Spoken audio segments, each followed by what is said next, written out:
Welcome to the ABCs of Horses, a Big Blend radio podcast featuring Christy Wood, a world champion horse trainer, a carded horse show judge, an equestrian expert, and an author. Okay, so today we are going to be talking about over fences in the world of horses. It is the ABCs of horses, so we're on the letter O. So I know we're going to talk over fences, and I know we're going to touch on Olympics. I have that intuition. So welcome back, Christy. How are you? I'm fine, Lisa. And how are you today? I'm good. I'm ready to jump over a fence. I think a lot of us at times are, but horses do it really well. And I think their riders have to be prepared just as much as the horses, right? That's right. And sometimes we have to, in order to get from the letter A to the letter B, we have to get over a fence to get to letter B. Well, good. Well done. Well done. Well, I want to hear, a little bit, because when you said over fences, I'm like, what? I'm thinking, so I was like, what do you mean? You're going to take your horse and jump it over a fence? Lisa, would you like me to tell you the history of over fences? I would. Okay. Well, it all started with fox hunting in the 16th century in England. And foxes were considered vermin to the farmers because they interfered with planting and livestock. And so the farmers had to hunt them in order for basically doing pest control. That's the best way to say it. So in the 17th century, what happened is all the open land that the farmers had started getting divided by fences so people could farm smaller plots of land. And so they were divided by fences, fence lines. And so this then became a challenge as the farmers wanted to ride their horses to chase the vermin and the fox. And so they had natural obstacles in many of the fence lines that they created. And natural obstacles would, of course, be hedges, stone walls, posts and rails. We all know what that looks like on a fence. And so the fences then became an obstacle in the pursuit of getting rid of the vermin. So then that's how it all started. And then it became actually sort of enjoyment for the riders to gallop their horses over the terrain and sort of chase the fox. So that's how it got placed. It became a place in England of actually their society. It became, instead of just the farmers, it became high society to go ride to the hounds and ride and enjoy the camaraderie of people on horseback and have lunch together and sip a little bit of brandy together and just enjoy their horses. And it became a sport after that. Yeah, it's the actual jumping over the fences. Yes. And so that later became show jumping in some parts, right? Or no? That's right. That's right. So in order for them to really get this done, the riders had to negotiate the obstacles and maintain a pace in order to hunt the fox. So that's where the style of this riding came. And then, of course, now the foxes get to live happily ever after, as we should say. And now we've converted that into show jumping and something we can do in the arena. There still are different areas of competition for over fences. And you mentioned the Olympics, but there's a 3-day eventing, which is more traditional towards the Olympics and the fox hunting, where they actually show 1-day dressage, 1-day cross-country jumping, which is like riding to the hounds. And then they take the jumping into the stadium, and it's called stadium jumping. And that's where they created the event called 3-day eventing. And that's what is also then evolved and became the horse event for the Olympics. And the horse event for the Olympics is when they're doing that show jumping, and sometimes they do all three. They do the 3-day eventing. Oh, 3. Yes, all of it. That's right. So you're going to see possibly in the 2 weeks of the Olympics coming up, you're going to watch the equestrian events.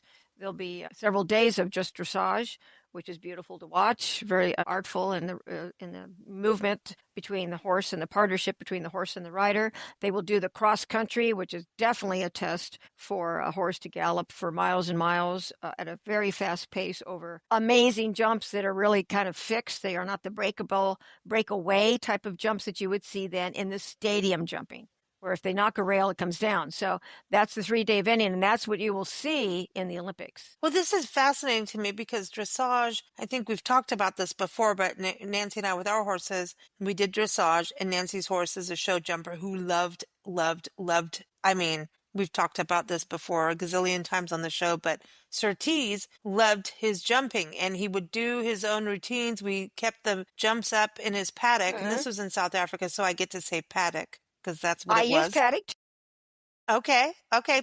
There's the two types that we use now in the show arena. So the very first class that we think of in, and this is within any type of breed association. Geez, the Morgans and the Paints and the Arabians, the Appaloosas, all these horses have hunter classes on their class list for horse shows. And the hunter is the horse that simulates fairly close to what the fox hunting used to be. And you're going to have a set of 8 fences in an arena. And when you go and show a horse in a hunter class, you want to maintain that pace. You also have a measurement of all the fences are measured at 12-foot increments in between them. So every horse has pretty much the same stride and pace that they should keep in order to take these fences correctly. And I'm going to use the term fences for hunters because then we'll switch off and we talk about jumpers in just a moment. Then we're going to call them jumps. But anyway, they're judged on their style and their pace and how they meet the fence. And also they're judged on how they position their body and their form over fences. We call it a bascule, where the knees will come up and meet the horse's chin. And there's a lot of arch in their back. They pick up their back legs beautifully and they don't touch any part of the jump. And it's all done in a beautiful style and a beautiful pace. In the correct balance, we call it leads. A horse has to be on a correct lead, either going to the right or to the left. And it's just a beautiful event that's judged. That is how it's judged. So that hunters are not judged against the clock.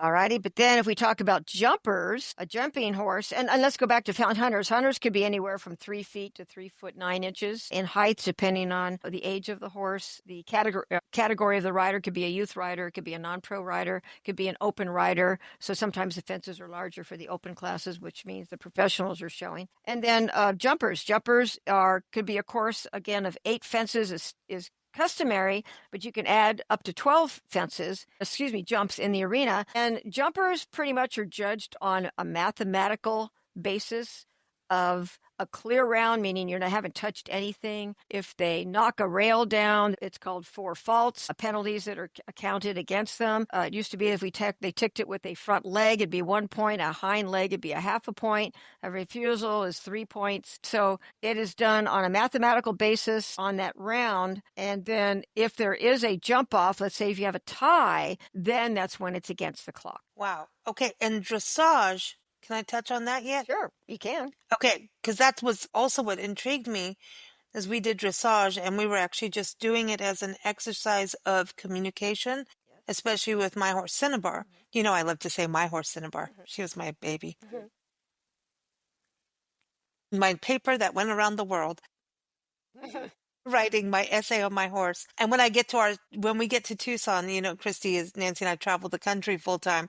When we get to our storage unit in Tucson, I'm going to go get my diary out of there from when I was a little girl. I'm going to send you my horse Cinnabar as the first entry. Oh, and good. I'm going to send you a picture of that writing Please about do. my horse. Please do. And because I've been talking about this for years and everyone thinks I'm nuts, but I do have my horse Cinnabar in that storage unit and I'll send it to you. And, you know, it's actually when I used to be able to even handwrite.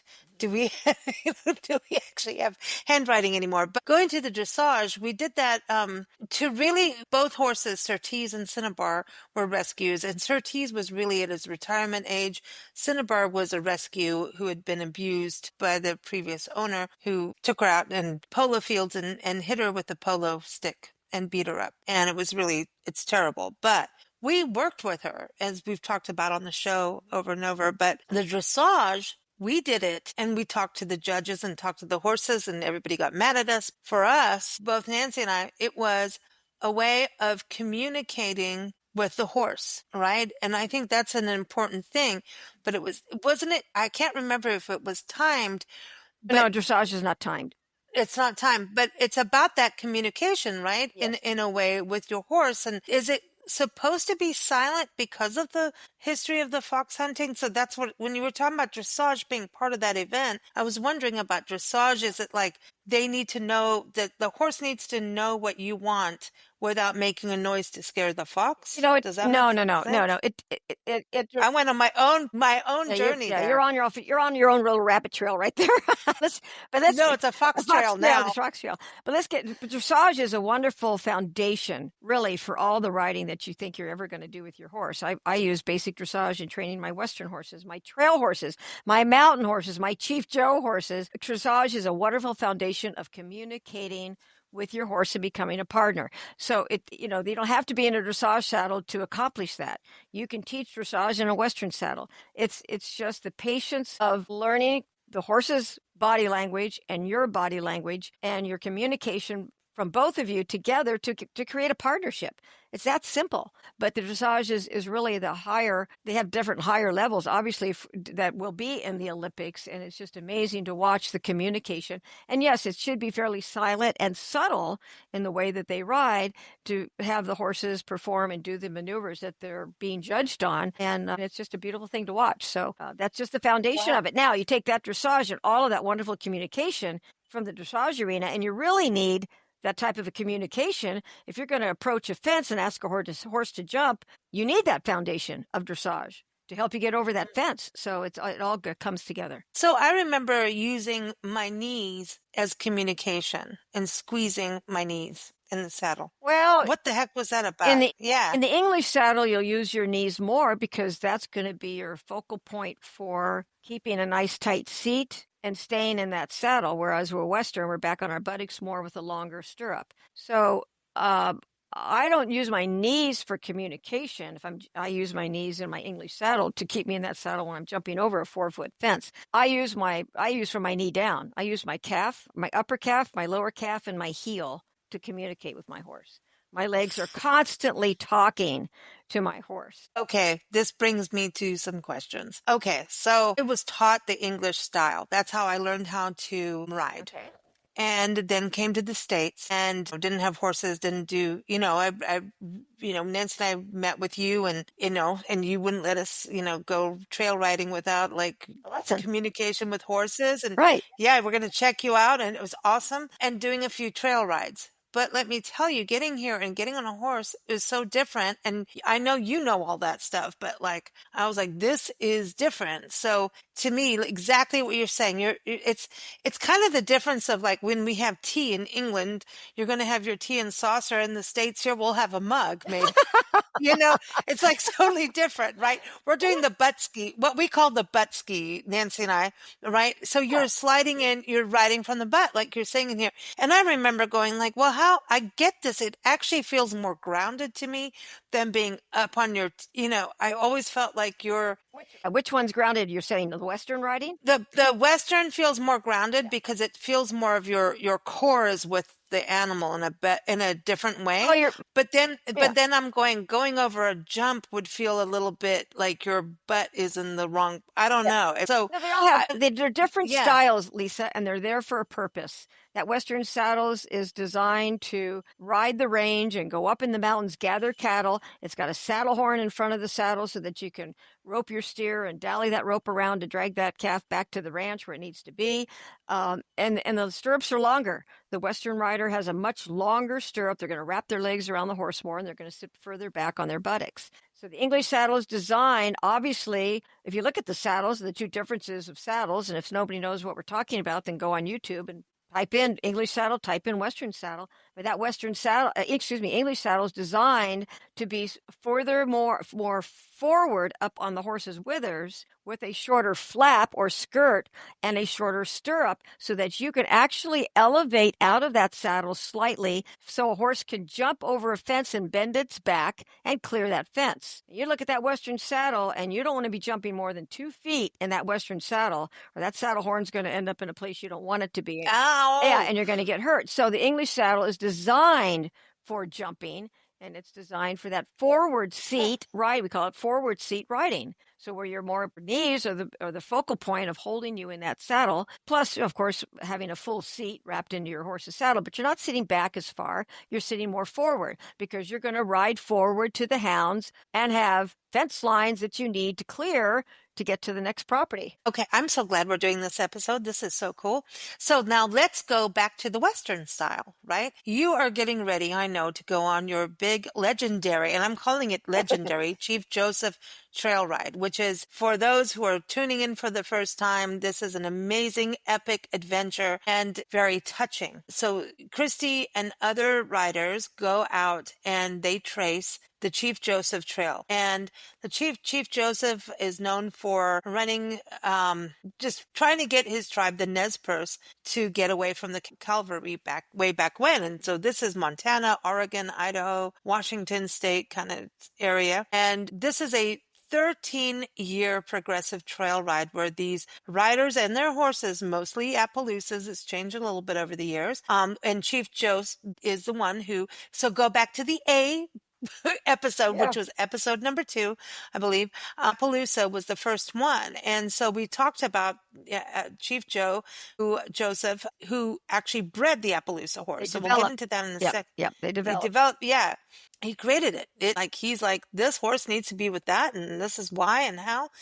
I mean, you got to think way back when, right? And so they ride for 10 days out on this trail. Sometimes the Nez Perce tribe even ride with them. It's amazing. And Christy's latest book is all about that. And so you should go to her website. Everyone's in the episode notes, but you're getting ready to do this. And you are out in the boonies with your horse who has to meet other horses going on the trail ride. Sometimes they're familiar horses. Sometimes they're new. So that's a whole other thing. And then you're going on a part of the trail, which you may know now, but maybe your horse doesn't, maybe the others and the other riders don't. So everything is like a little bit interesting and new. And you're going for 10 days on the boonies, and we've had all kinds of weird weather things. You may have to go over a log or something, right? I know that the trail, you guys try to do what you can beforehand, but there's going to be times where you're going to have to go through an obstacle. So when we talk over a fence, does that go into trail riding as well? Does that kind of training that you can do with you and your horse, like we were talking about dressage and how it's connected, show jumping, how it's connected, does that leak into the trail riding part as well? Well, I cover that in my book, and the book's called, the title is Hoofprints Across Time, A Trail Ride to Remember. And I actually touch on that of how you get your horse prepared for trail riding. So whether you're going to do stadium jumping or trail riding, we know, we choose stadium jumping. We know we're going to be going over jumps in the arena. But on the trail, we're going to have obstacles. We could have a downed tree. We could have several logs, several limbs that are down.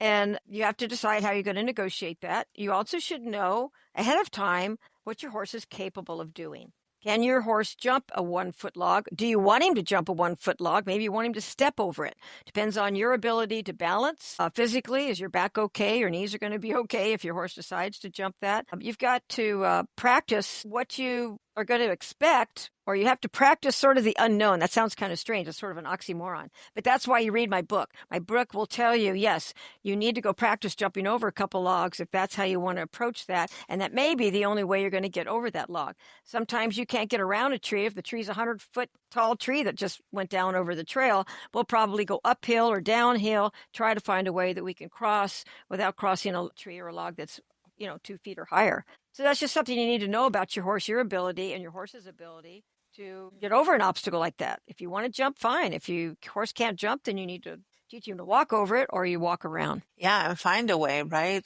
Yeah. And horses are smart too, right? On the trail, do you see horses get to display their senses too? Does that make sense? Certainly. Right. But some horses will look even like not necessarily a log. It could be water. Water is probably a bigger unknown for more people, where a horse, when they see a solid log or a couple of limbs, they know they can step over that. Water is a big issue. If they can't see the bottom of it, if it's rushing, how wide is it? They get really nervous about that if you haven't practiced water, and they'll go to the side and they'll try to get away from it, or they'll launch themselves and jump 5 feet in the air and 6 feet across when it's a little tiny stream that's only 3 or 4 inches wide.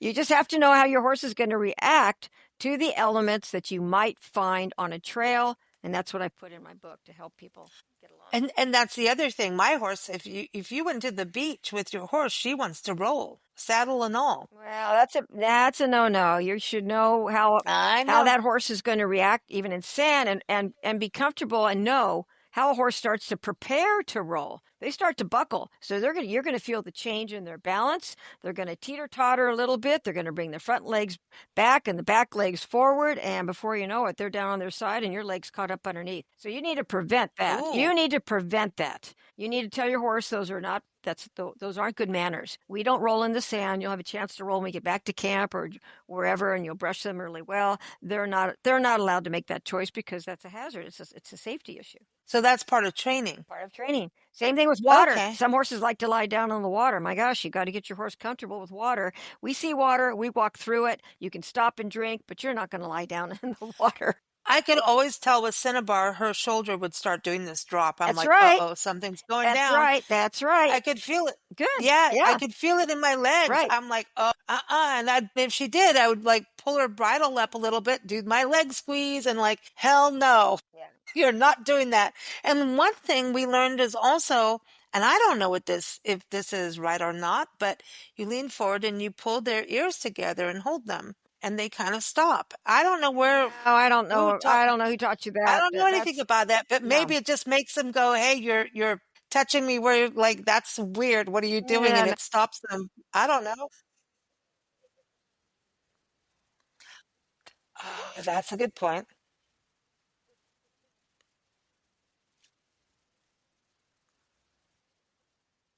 But this is why we have these conversations. Yeah.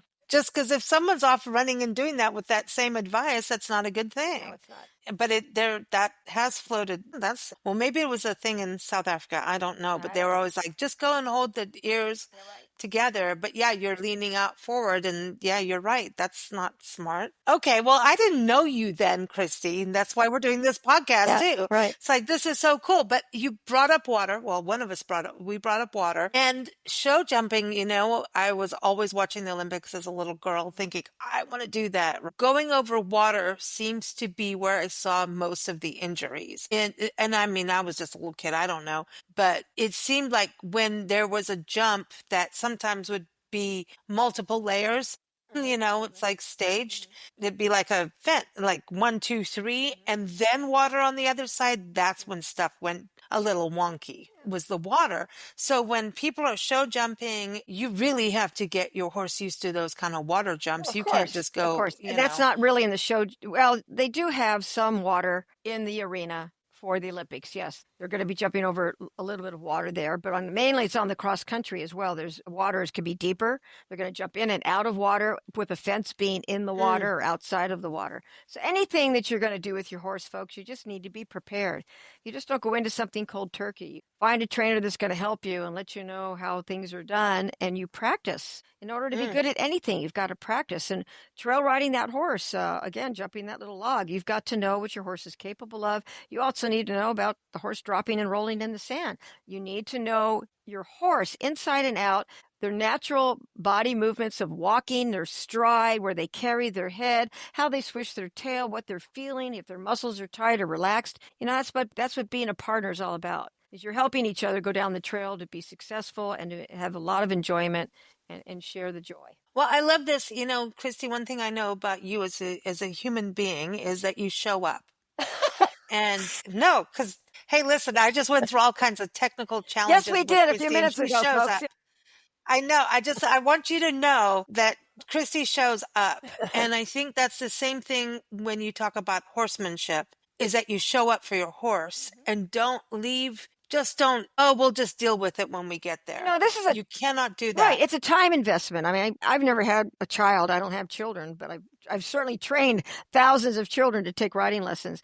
But there's an investment. You want that child to be educated and to do the best they can in life, not just in scholastic things, but everything. So it's an investment. You're investing time in this horse to be the best that it can be. And it'll be there because you've created this wonderful partnership. So you have to invest time and you have to be observant. This isn't just sitting it's not like sitting behind the wheel of a car and you turn the key and it goes down the road. This horse has feelings. They're going to be sensitive to their environment as well. They're going to alert you to some danger. They're going to caution you to different things. And you have to do the same thing. You have to tell your horse, hey, I see a rock way up there. I see a ravine. We need to start thinking about how we're going to cross that together and be safe. So there's a partnership. You have to develop with a horse, and that takes time and a commitment, and it's worth every single minute, let me tell you. Now, have you ever thought of going to the Olympics yourself or trained anybody to help them on that way? Or have you? No, I admired that. That's another whole different show circuit. There's just so many different circuits and horse worlds out there. If somebody has a goal that they would love to do the Olympics, then you need to get involved with a barn and a trainer that does that. And you need to start taking lessons there, and you sort of work your way up the ranks and develop your skill to get it. Actually, they have sponsors. They have people that actually give these horses to the high-ranking riders that can perform like this. So, whatever you're interested in, you invest your time and your interest to develop that and hang out with the people that can help you get there and devote your time to it. Yeah, you have to be all in. That's right. I love this. Christy, it's always fun. Next month, we are going on to the P's, like I said earlier. I said P, but we're going to be talking about pony horse. Pony horse, yes. That's a whole cool topic. And I love this show so much because it just brings me back to my childhood and then makes me realize don't pull the horse's ears. No. Don't get out of your saddle. Don't do it. No, don't do don't it. do that. But but that's the thing. Do you find that you'll go to help someone and teach them because you do that as a trainer and even, looking at what horse they're going to purchase, right? So Lisa, we started this podcast because I get several phone calls a year of people calling me up saying, I just bought a horse. What do I do now? That just makes my hair on the back of my neck stand up and I just cringe because they're doing this backwards. They need to learn about horses. They need to take lessons. You need to learn about horse care. There's so much to learn prior to purchasing the horse than waiting till afterwards. That's like putting, what they say, the cart before the horse. It really is. It's kind of a scary thing because a lot of novice beginners can get hurt even with a well-trained horse if you don't know how to ride and how to care for one and actually know what you're getting. I mean, some people rescue horses and God bless them for that, but rescue horses can come with a lot of baggage and possibly some very deep, dark secrets in their background, and they're very difficult to deal with. So there's just a lot. There's just a lot to learn, and that's why we started this podcast, is to help people be more educated, understand more about horses, get in there and really practice and observe and get to know your horse. It's just a beautiful world that they have, and what a great partnership we can have. And it's a beautiful journey, man. That's right. It is. There's nothing like it, man. And there's nothing like just that my thing is to just be with a horse, honestly. And when you can feel their nose, like that warm air come out of their nose when they breathe.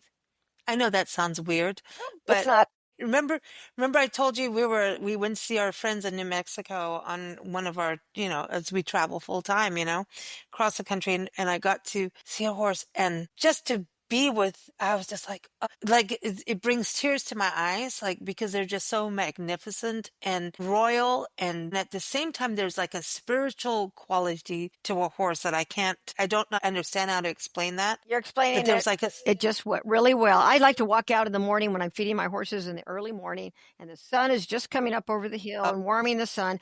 I will go up and hug my horse's neck and bury my nose in their mane. I just love that.